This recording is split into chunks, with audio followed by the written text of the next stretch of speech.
Guys ఈరోజు అయితే మా వరండాలో మేము ఆడుకోబోతున్నాము. చూడండి 6 balls మ్యాచ్. అండ్ రూల్స్ ఏంటి అంటే బయట పడితే అవుట్, అండ్ ఆ గోడలకు తాకిందంటే 6-4 అన్నమాట. అండ్ రన్స్ అయితే లేవు, రన్స్ లేవు.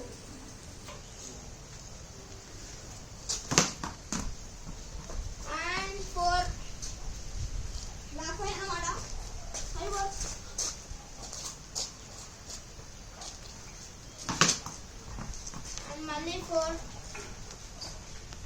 ఈసారి ఎట్లా అయినా అవుట్ చేయాలి.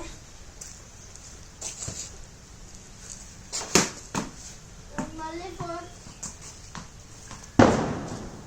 స్కోర్ 4 అన్నమాట.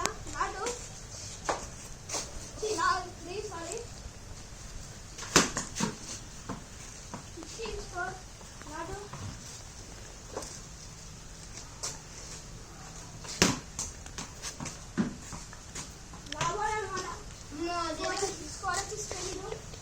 ట్వంటీ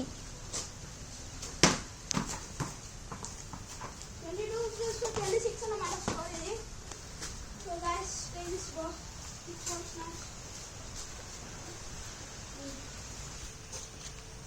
అండ్ ఇప్పుడు టార్గెట్ ఎంత అంటే 27 అన్నమాట. చూడండి ఫస్ట్ బాల్.